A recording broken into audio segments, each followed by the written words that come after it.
जाकर के यमुना मैया में स्नान करना, कदम के वृक्ष के नीचे बैठ जाना, अपनी आंखें मत खोलना। तुम्हारी पूजा को भंग करने के लिए बहुत लोग आएंगे। गुरुदेव के वचनों पर अटल विश्वास था। आज उसी समय महाराज ध्रुव चल लेते हैं, वृंदावन धाम में पहुंचे, जाकर के यमुना मैया को प्रणाम किया है, स्नान किया है और कदम के वृक्ष के नीचे बैठ गए।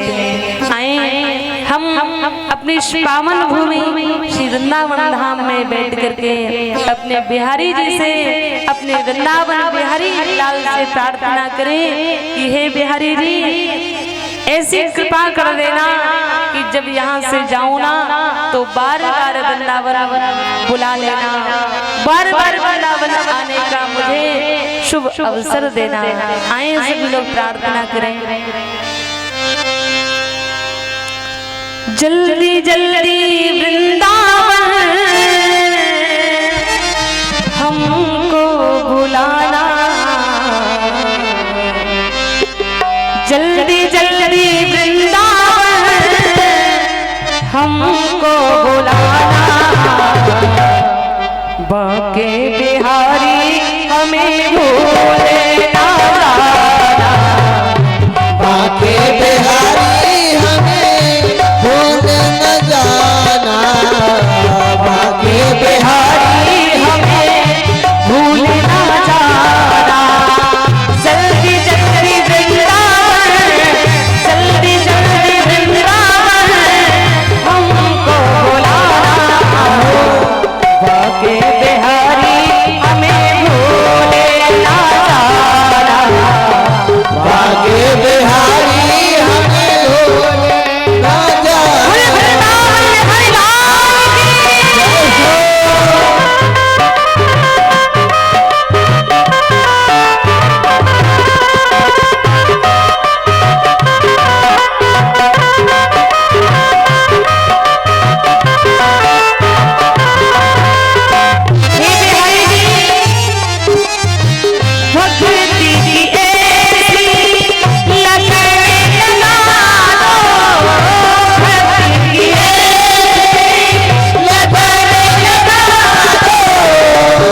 अरे भैया वृंदावन धाम में बैठे हो, वृंदावन बिहारी लाल से अपनी अर्जी लगा दो कि हे बिहारी जी, ये कितना सुंदर समय है।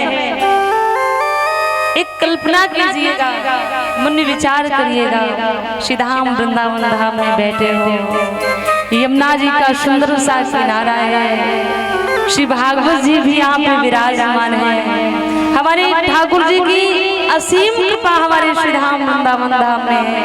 अरे भैया यहाँ पर मांगी हुई कोई भी ऐसी मन्नत नहीं होगी जो तुम्हारी पूरी ना हो, लेकिन निवेदन करूं उस मन्नत में, उस मांग में मैं कहती हूँ अपनी मांग मत रखिएगा, अपने लिए मत मांगिएगा, अपने बिहारी जी से बिहारी जी को मांग लीजिएगा, तुम्हें सब कुछ मिल जाएगा। लीजिए व्यास जी महाराज बैठ जाइए, वो कुर्सी पड़ी है महाराज। हाँ जी हाँ जी हाँ जी। बिहारी जी से बिहारी जी को मांग ले।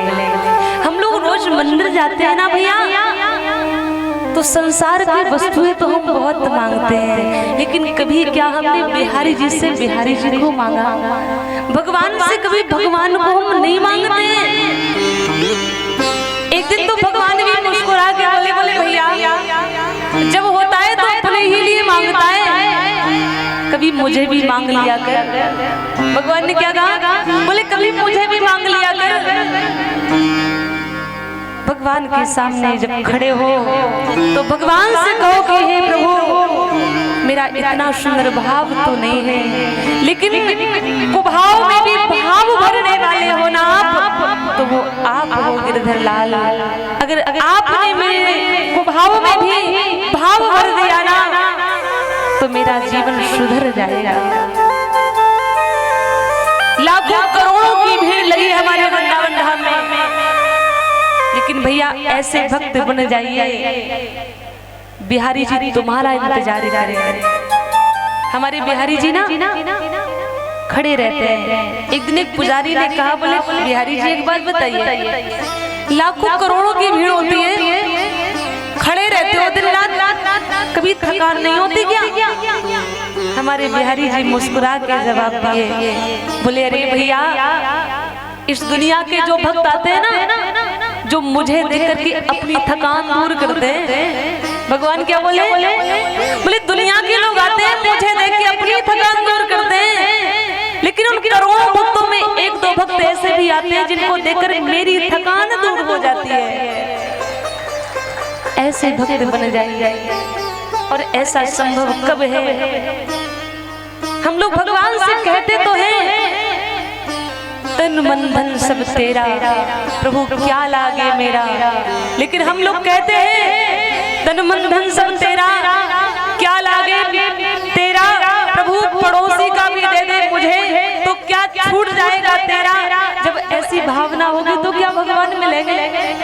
भगवान तुम्हारी समस्याओं को पूरा कर सकते हैं प्यारे, लेकिन तुम्हारी लालच को कभी पूरा नहीं कर सकते। एक बार संतों की सभा लगी थी, उस सभा में मीराबाई जी ने अपने आंखों में आंसू भर करके एक पद गाया, बड़ा ही प्यारा पद था, मेरे तो गिरधर गोपाल दूसरो ना कोई। हम लोग कहते तो है मेरे तो गिरधर गोपाल, लेकिन आगे वाले जो कड़ी है ना भैया, वो भूल जाते हैं। लेकिन मीरा जी ने बस यही कहा, मेरे तो गिरधर गोपाल दूसरो ना कोई। भजन जब पूरा हुआ, किसी कवि महोदय ने कहा, बोले मीरा जी तुमने जो ये भजन गाया है ना, आपने जो भजन गाया है ना, बड़ा सुंदर भजन गाया है, लेकिन मीरा जी तुमने इस भजन को राग में नहीं गाया। मीरा जी की आंखों में आंसू आ गए, बोले भैया क्या हुआ कि मैंने भजन को राग में नहीं गाया है, लेकिन इतना तो पता है कि मैंने भजन को अनुराग में गाया है। और अनुराग से मेरे भगवान तुरंत खुश हो जाते हैं। अनुराग की भाषा भगवान तुरंत पढ़ लेते हैं। अरे राग से तो संसार के लोग प्रसन्न होते हैं, लेकिन प्यारे अनुराग से तो संसार के स्वामी प्रसन्न हो जाते हैं। भगवान से कहो कि हे प्रभु, ये नेत्र अब तो दुखने लगे हैं, कब तुम्हारा दर्शन होगा। हे गोविंद, दुखने